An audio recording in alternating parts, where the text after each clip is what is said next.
Hello everyone, it's Shane Kanto, your Wasteland reviewer, and I'm here to review Jane Austen Wrecked My Life. And this is a new romance from writer-director Laura Piani.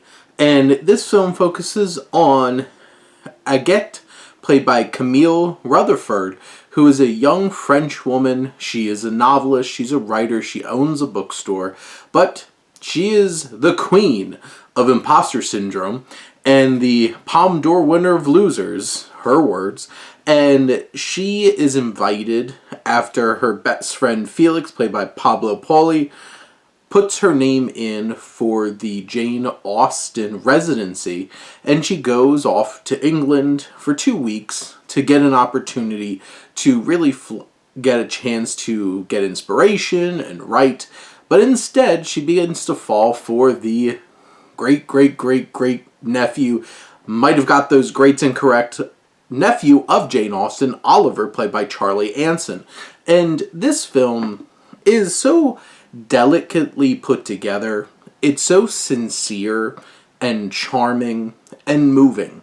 I think Piani goes for the pitch-perfect tone to this film of balancing. There's great humor. There's so many moments where myself, my wife, and the whole theater were laughing. A variety of things, whether it's like slapstick kind of little bit of gross out humor, or just clever comebacks and banter between characters. It all really comes together and has a great sense of humor. But it also has this rich just weight of emotion that's looming over here, because Agathe is not the happiest of people. There's moments where you could just see the sadness looming over her, and there's a bit of that with Oliver as well. And maybe that's kind of what brings them together after, some unfortunate elements of how they first meet each other. And there's just this perfect balance of humor and emotion and sadness, and it really captures what life is really like. And that's one of the things that I appreciate a lot about French cinema, is that it doesn't shy away from those kinds of things, and I think Piani really captures that well. And this is not the type of film that you expect to talk a whole lot about the technicals, but Peter Van Poel, who did the score, it's sensitive, it's emotive, it really captures the vibe of what this film is trying to go for. And from a filmmaking standpoint, Pierre Mazurier is the cinematographer, and this isn't a film that's like going to blow your socks off with its cinematography, but there's a couple of moments that were very poignant. And there's one particular moment of one person walking towards us, other turning, walking away, around a curve, and just the blocking, the framing, how long they held on to the shot. It was quite evocative and really captured the emotion of the scene. And there's little moments like that throughout this film where I feel like this has some real inspired filmmaking. Now, sure, it does lean into a lot of rom-com cliches, and there's the will they, won't they between Agathe and Felix, and then the will they, won't they of Agathe and Oliver. And the first act of the film does a really great job of capturing that there's a spark there between Agathe and her best friend Felix. And it's just like, maybe they have been meant for each other, and they share a moment when she's just about to leave, and you have that looming there. But is it real? And that's the challenge that Agathe has to process through. And you have this connection developing with Oliver. While all of this is happening, it's her struggling.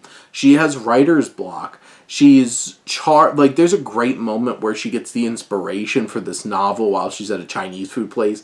And that's a really special scene with a little bit of flair that Piani brings in from a directing standpoint. But it's this wonderful parallel between relationships and your relationship with your art that I feel like is the most poignant and impactful element of this film. It is sincere, it's endearing, but it has something to say. And there's It has something to say about the sadness that's looming over us. This film has some great characters that make up this residency, including Oliver's parents and especially her father, who's quite the quirky one, but unfortunately dealing with like probably on early onset dementia, walking around without any pants on. And you just have those kinds of moments, these endearing character moments that bring layers to the themes of this film in terms of relationships and love and connection and art and what literature means. And sure, there's some moments where they literally are talking it out, what literature really means, and that gives the film a chance to like just put it out there. There's little moments where Agathe walks by one of the writers and you hear what they're writing about and getting inside their heads and learning a little bit about them as a character. This film has a lot of great things working for it, and sure, it has familiar beats, and the ending is quite the romantic movie ending. But you know what? It felt right in the context of this film, and it elevates itself above these tropes and delivers something meaningful and charming. It is sweet. It's endearing.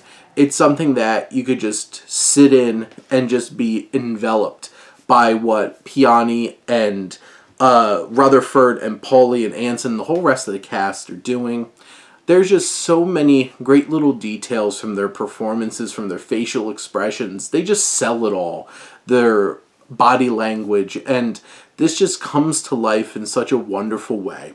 I was charmed by this film, if you couldn't tell, and would certainly recommend. But those are my thoughts on Jane Austen Wrecked My Life. Let me know what you think, and let's talk some movies.